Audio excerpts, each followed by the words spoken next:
Haleluya, puji Tuhan, salam sejahtera dalam kasih Yesus Kristus. Bersyukur untuk kesempatan Tuhan beri kita di tahun 2020 untuk dapat merayakan Paskah. Sekalipun di tengah pandemi COVID-19 yang sedang melanda dunia. Pada nilai-nilai positif dari pandemi itu sendiri, meskipun pintu-pintu gereja ditutup, tetapi terbuka pintu-pintu baru di setiap rumah tangga, di setiap keluarga, di setiap rumah-rumah orang Kristen. Telah terbuka gereja-gereja yang baru. Di sana ada imam-imam yang baru yang berdiri bertanggung jawab membawa keluarga kepada Tuhan. Itulah hikmah dari pandemi itu sendiri. Tetapi pada renungan Paskah kali ini, saya ingin berbicara tentang bekas luka Yesus. Saudaraku, pada kebangkitan Yesus, Thomas yang adalah murid Yesus, orang yang tidak percaya pada berita kebangkitan itu. Dan akhirnya ketika Yesus menunjukkan diri pada Thomas, maka Yesus memperlihatkan bekas lukanya, sekaligus menyuruh Thomas untuk meraba, mencucukkan tangan pada bekas-bekas luka pada tangan Yesus sebagai bukti bahwa dialah Yesus yang telah mati, dia yang telah dibunuh, tetapi dia juga yang telah dipakukan di kayu salib. Saudaraku, di sekitar kita banyak orang meminta bukti kebangkitan itu. Bukan lagi kepada Yesus, tetapi kepada setiap orang-orang yang percaya kepada Yesus. Bekas luka bagi orang-orang percaya adalah bekas-bekas dosa, yaitu sifat buruk, kebiasaan-kebiasaan yang tidak baik, perbuatan-perbuatan yang menjijikkan. Sebagai contoh, mungkin kita adalah orang yang tidak berintegritas, adalah orang cabul, pendendam, nyinyir, pemabuk, dan lain-lain. Itulah bekas-bekas luka yang ada di dalam kita. Apakah itu memalukan bagi kita? Apakah itu menjijikkan bagi kita? Saudaraku, kita tidak perlu malu dengan bekas-bekas luka itu. Karena itu sebagai bukti pembanding bahwa dulu kita seperti itu. Pernah dilihat orang, pernah didengar orang, pernah diketahui orang, tetapi sekarang lain.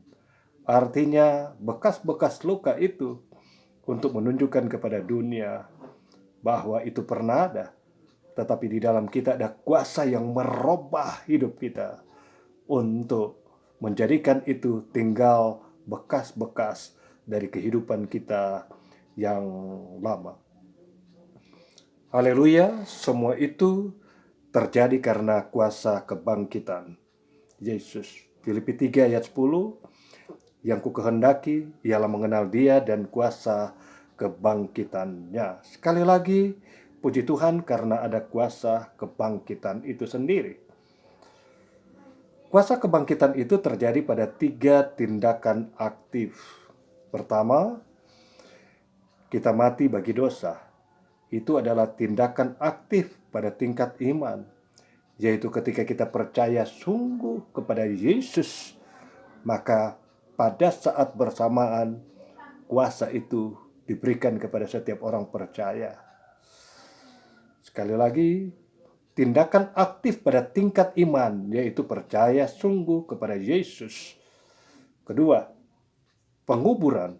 Penguburan adalah tindakan aktif waktu kita meninggalkan cara hidup kita yang lama, cara-cara yang tidak berkenan kepada Tuhan. Dan ketiga, kebangkitan adalah tindakan aktif untuk melakukan hal-hal yang baru. Ketika Yesus membangkitkan anak Yairus, dia memerintahkan berdiri dan berjalanlah. sebagai tindakan aktif untuk membuktikan bahwa dia hidup. Ketika Yesus bangkit dari antara orang mati, kurang lebih 40 hari, dia menunjukkan diri kepada sekian banyak orang untuk membuktikan bahwa dia hidup. Sebagai sebuah tindakan aktif untuk mengatakan kepada dunia bahwa di dalam dirinya ada kuasa kebangkitan yang mengalahkan segala kuasa maut. Pada arti pertobatan yang mengandung dua arti, yaitu pertama metanoia adalah perubahan pikiran, kedua epistrope adalah perubahan arah.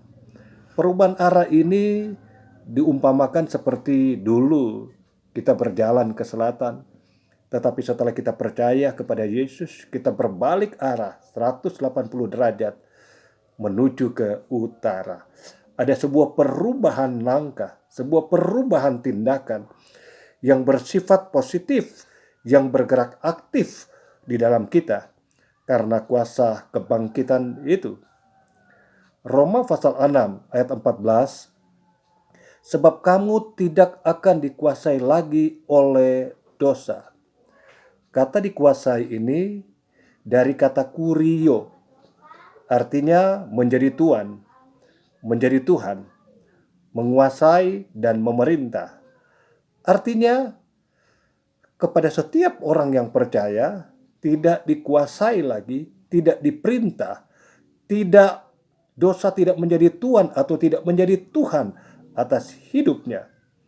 Karena kuasa kebangkitan itu ada di dalam kita. Untuk lebih jelas dan detail, saudara dapat mengakses channel YouTube saya dengan judul Ananias dan Safira. Kekristenan tanpa imunitas rohani itu menjelaskan secara detail arti bagaimana dikuasai oleh dosa, tetapi berbalik menjadi dikuasai oleh kuasa Tuhan. Itu sebabnya sebagai orang-orang yang percaya, yang di dalamnya ada kuasa kebangkitan Yesus itu, maka dia akan bergerak aktif dalam setiap tindakan kita. Terlihat dan luka-luka yang membekas pada masa lalu kita, yaitu kehidupan lama kita, yang pernah didengar, dilihat, diketahui oleh orang, biarlah itu menjadi kenangan, sesuatu yang tidak perlu untuk kita hapus, tidak perlu untuk kita malu. Karena itu menjadi pembanding hidupmu untuk orang dapat mengukur sebuah perbedaan yang mendasar. Karena kuasa kebangkitan itu ada di dalam kita, maka sekarang kita bukan lagi yang dulu, sehingga kita patut berkata dulu lain, tetapi sekarang lain. Sekarang di dalam kita ada kuasa kebangkitan Yesus. Untuk itu, pada kesempatan ini, nikmatilah Paskah bersama kuasa kebangkitannya.